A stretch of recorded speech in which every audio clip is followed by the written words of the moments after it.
Hey guys, welcome back to my channel.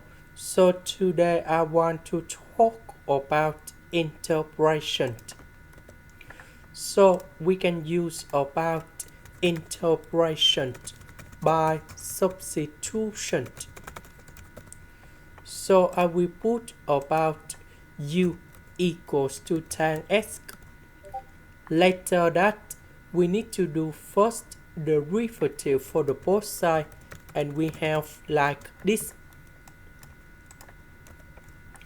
This one we change for u. Secant of s where ds we change for du. So about this one, we can put u to the power of negative number 6 du.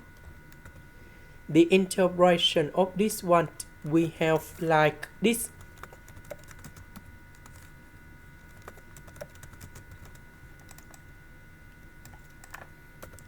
And this one that is about negative number 5. This is about negative number 5. U that is about tan s. This is the end. Thank you for watching.